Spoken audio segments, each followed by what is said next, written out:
Au nom du Père, et du Fils et du Saint-Esprit, Amen. Viens, Esprit de lumière, viens, Esprit de sainteté, viens nous éclairer, viens nous illuminer, montre-nous le chemin pour aller vers le Seigneur Jésus. Évangile de Jésus-Christ selon saint Jean. En ce temps-là, Jésus parcourait la Galilée. Il ne voulait pas parcourir la Judée, car les Juifs cherchaient à le tuer. La fête juive des Tentes était proche. Lorsque ses frères furent montés à Jérusalem pour la fête, il y monta lui aussi, non pas ostensiblement, mais en secret. On était déjà au milieu de la semaine de la fête, quand Jésus monta au temple, et là il enseignait. Quelques habitants de Jérusalem disaient alors, « N'est-ce pas celui qu'on cherche à tuer? Le voilà qui parle ouvertement et personne ne lui dit rien. Nos chefs auraient-ils vraiment reconnu que c'est lui le Christ? Mais lui, nous savons d'où il est. Or, le Christ, quand il viendra, personne ne saura d'où il est. » Jésus, qui enseignait dans le temple, s'écria, « Vous me connaissez et vous savez d'où je suis. Je ne suis pas venu de moi-même, mais il est véridique celui qui m'a envoyé, lui que vous ne connaissez pas. Moi, je le connais parce que je viens d'auprès de lui, et c'est lui qui m'a envoyé. » On cherchait à l'arrêter, mais personne ne mit la main sur lui parce que son heure n'était pas encore venue. Acclamons la parole de Dieu. Louange à toi, Seigneur Jésus.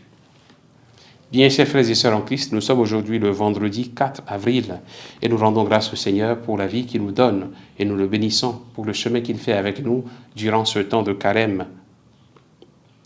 Dans l'évangile de ce jour, Jésus se retrouve en Galilée parce qu'il ne voulait pas venir en Judée.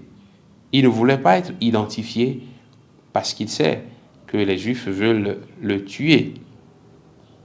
Il est quand même venu à la fête à Jérusalem en secret pour honorer donc cette fête des Tentes. Jésus ne voulait pas venir, mais face à l'urgence d'annoncer la bonne nouvelle, il est venu. Tellement le feu de la mission le brûle qu'il ne s'est pas empêché de proclamer la bonne nouvelle et d'enseigner les foules dans le temple. Il ne voulait pas venir, mais il réussit à venir. Il arrive dans le temple pour la fête, mais il ne peut pas s'empêcher de dire ce pourquoi il est venu dans ce monde. Aucune interdiction, aucune peur, aucune précaution ne peut donc tenir devant l'annonce de la parole de Dieu.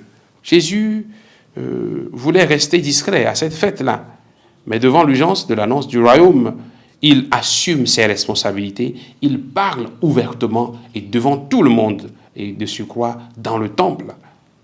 Devant les adversités, devant nos détracteurs, devant ceux qui critiquent l'Église, ceux qui critiquent le Christ Jésus, ceux qui traitent l'Église de tous les noms, devant les ennemis de Dieu, avons-nous le courage de parler de Dieu avec détermination? Devant les menaces de mort, avons-nous la force d'annoncer Jésus avec conviction?